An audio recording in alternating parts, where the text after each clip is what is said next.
What's up everybody? Kayla here with the Dog Walkers, and I'm back with another video, and today we're going to talk about all things meet and greet, because meet and greets can make or break your business. It is your first impression, and it is an opportunity to create a connection that is personable, and it also gives you the opportunity to do all of your checklist things, like make sure that you know the routine, where all the essentials are, how you're going to communicate, how you're going to be entering the home, as well as an opportunity to build and connect with this client.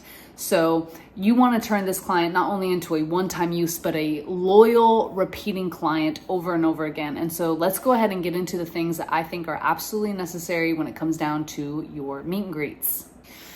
All right, you guys, so first things first is meet and greets are absolutely non-negotiable, meaning that we do not take any new client without a proper meet and greet. Again, this is an opportunity to make sure that you're going over all of the care instructions, the routine, the essentials, making sure that you know how to enter the home, how you're going to communicate, going over your procedures and protocols, and again, making sure that you can build and create that connection with your client.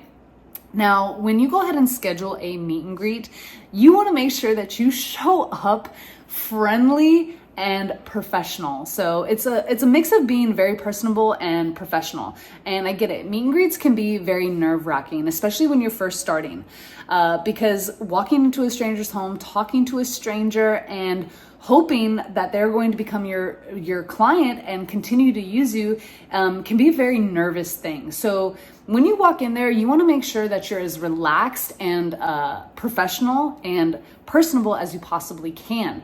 So that means coming in and smiling, and you kind of want to act as if you're walking into a new friend's home and meeting their dog for the first time.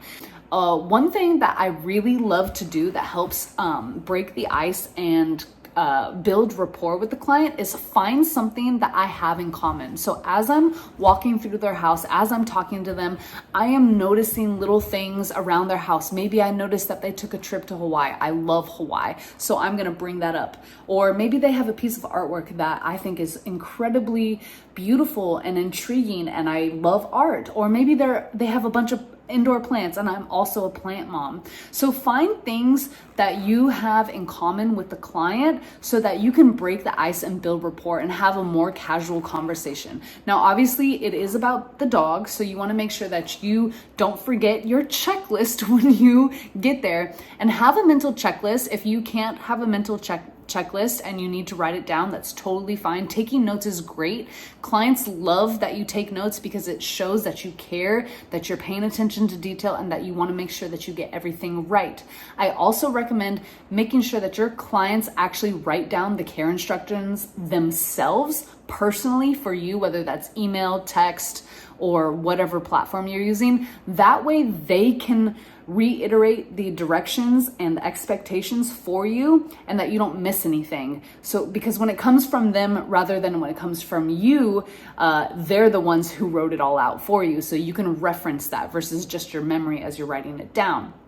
Now, that's not to say that you shouldn't be writing down notes, but it's just something that I've taken mental note over the years, is that having the client write down the instructions is absolutely important. All right, now here's the thing, is meet and greets are not cookie cutter, okay? It's not a one size fit all. So not every single meet and greet is gonna be exactly the same. One meet and greet might be 15 minutes long. The other meet and greet might be 45 minutes long. This client might wanna talk about all this stuff. You might actually get into a really good conversation and build that rapport really well. You might have another client who's not really interested in having personal conversations with you and might keep it short and sweet. But you want to make sure that you kind of are like water and you can adapt to anything that's really going on, yet still stay on task. And remember, okay, you need to go through all your checklist, find something to build that rapport and that trust on, and make sure that you still are engaging with the dog and making it about the dog and not just you and the client. So this is kind of a balancing act, and it does take some time to get into the flow of things, and there's always ways to improve and make your meet and greets flow better. And sometimes they're just a little off. Sometimes they go really well. So just know that when you go into a meet and greet, it's going to be different every single time.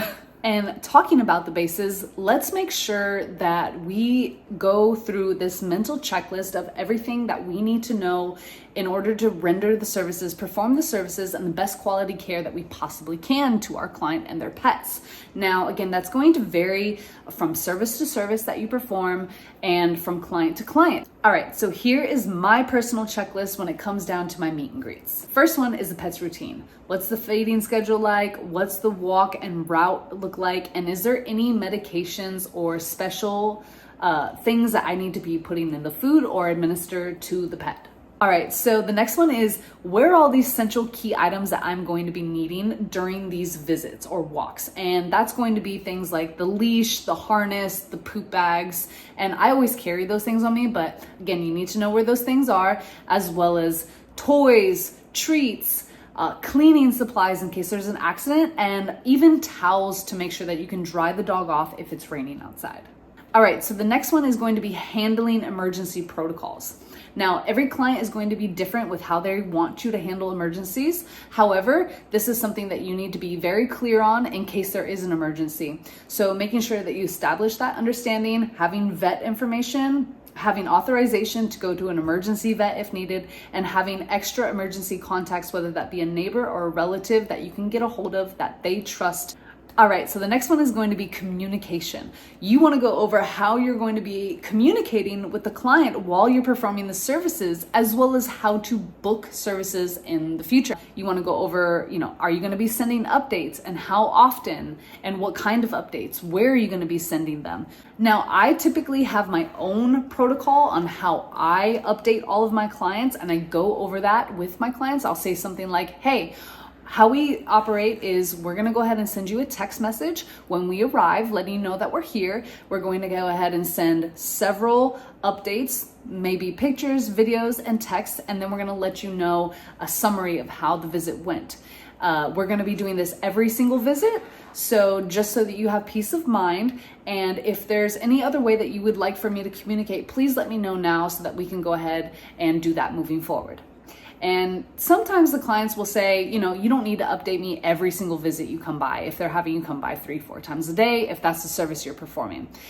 Some clients don't want to be updated that often, and that's totally fine. Just make sure that you have that understanding. Most clients don't mind at all, and they actually prefer to have over communication than under communication. I find that my clients always prefer more communication than less communication, and it's not a nuisance. I know I get a lot of questions asked like, well, it seems like I'm bothering somebody if I'm messaging them several times a day about their dog. You are not bothering them. Trust me.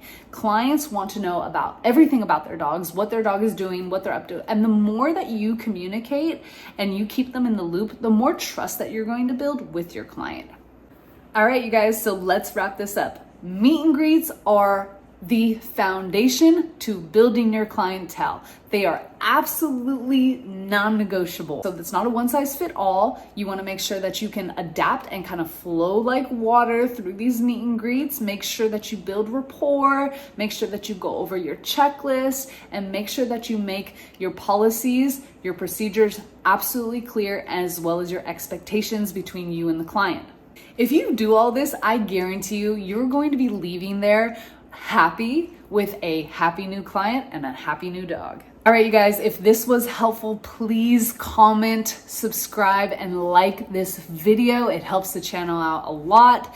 Thank you guys so much for tuning in again. Really appreciate it. And if there's anything that I didn't cover or you have questions on, feel free to drop it in the comments. We'll see you next time. Kayla with the Dog Walkers, out.